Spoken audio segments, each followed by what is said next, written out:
What's up guys, Jay Joseph here, and I'm going to do a shoe review on the Janoski Lunarlon midsole. So I'm going to do this video a little bit differently. I'm going to just tell you guys about the shoe, and then I'll tell you guys about the problem. So this is a cupsole shoe, which is definitely different for Janoski. The Lunarlon is a cupsole construction, so you don't get the normal bend that you would get in some Janoskis, but either way, the shoe still breaks in pretty good. The tongue of the shoe is padded real good. Like, this is some serious padded here.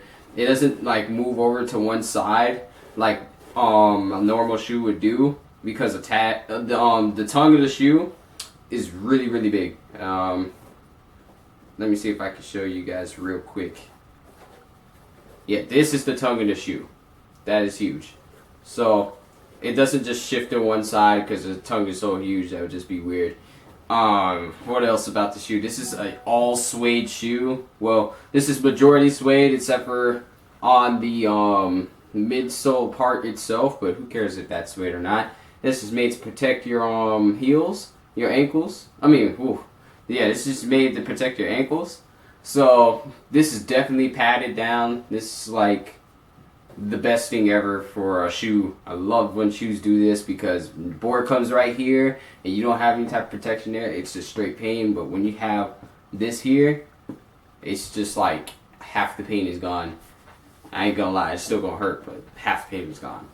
The insole is not the normal Lunarlon insoles. These are Lunarlon. They're like a running type insole for the fact that the sole is Lunarlon, and the sole actually is shaped like the Lunarlon insole, and it is cushioned on its own. So it's like if you put a regular insole in there, it's still gonna feel like hella comfortable because the sole of the shoe is basically an insole. You have the Nike tread pattern going on here. Check at the heel of the shoe, which is, the check is also reinforced as well, so where the check is actually a lot harder than where the rest of the sole is. So that's great heel protection right there. Alright, so this is my left shoe, which didn't take too much damage. It took a little bit from like switch ollies, like right here, and you know, trying to switch front shove and all that. So this is all damage just from like switch and nollie.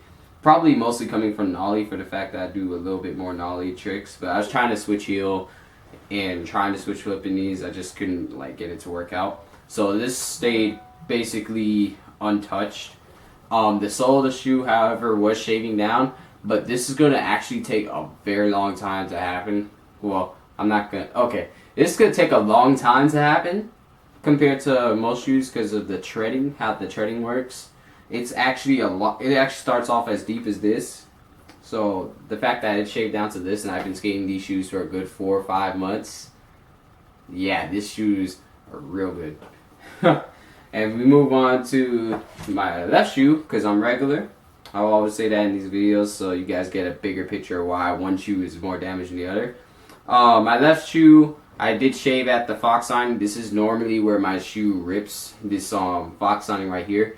Any company could just make some seriously reinforced fox signing. I would just love their shoes. But yeah, this is the part where I took the most damage on the shoe. Otherwise, the suede held up. There's a little hole there, but it's not even all the way through. Like, you can't see my finger if I like push at it and all that, because there's a second layer of suede under. So that's what's up. This is all suede as well. The design, however, this kind of upset me when this ripped. The little design, I don't know what you would call this going around the shoe. It was like this reflector type stuff. So like if you like had a camera flash at it, this whole thing would just light up, and that was like always cool.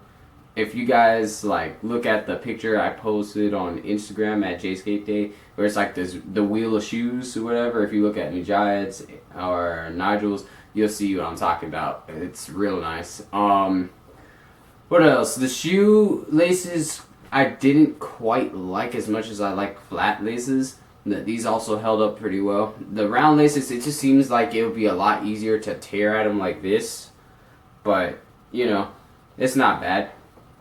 So overall, this shoe, oh yeah, and there's a little bit of shave down on this side, but not as drastic as the shoe, as the side that I push with, because that's going to drag against the ground more, that's going to shave down quicker. And that's also what I use to pop and whatever, so yeah, you get the idea. So overall, I give these shoes, these are probably the best shoes I've ever skated. Other than probably the Crockett. No, these are probably the best shoes I've ever skated, to be honest. It's between these, the Crockett's, and my Mikey Taylor DCs. But these shoes, I definitely give them probably I give them 9.5. Because the only thing I could say I didn't like about the shoe was the way the sole was shaped. And it's not like, it gets a little, it takes a while to get used to the shape of the sole. Because it's kind of like you're in a running shoe. So it kind of like arches up towards the middle. Which helps with Primo. If you hit Primo there, it shouldn't hurt as much. But the only issue is when the shoe starts to wear down, like, you know how like insoles flatten out because of constant skating and constant weight on it. So when that happens, because it's in the shape of a running shoe, it's like your heel sits a little bit lower than the middle of your foot. So it'll be sort of like this. Like, say this is your heel, this is the middle of your foot, and this is the front. Your heel sits lower, so like when you land on the board, like say Primo on the heels, it might hurt a little more than normally would. So that's the only downside about the shoe to me. Excuse me. So yeah, that's the only downside about the shoe. Otherwise, the padding's amazing. The heel stays so strong. I've hit the heel of this shoe so many times on this board trying to learn new tricks, and it's still hard there. So hold your foot in.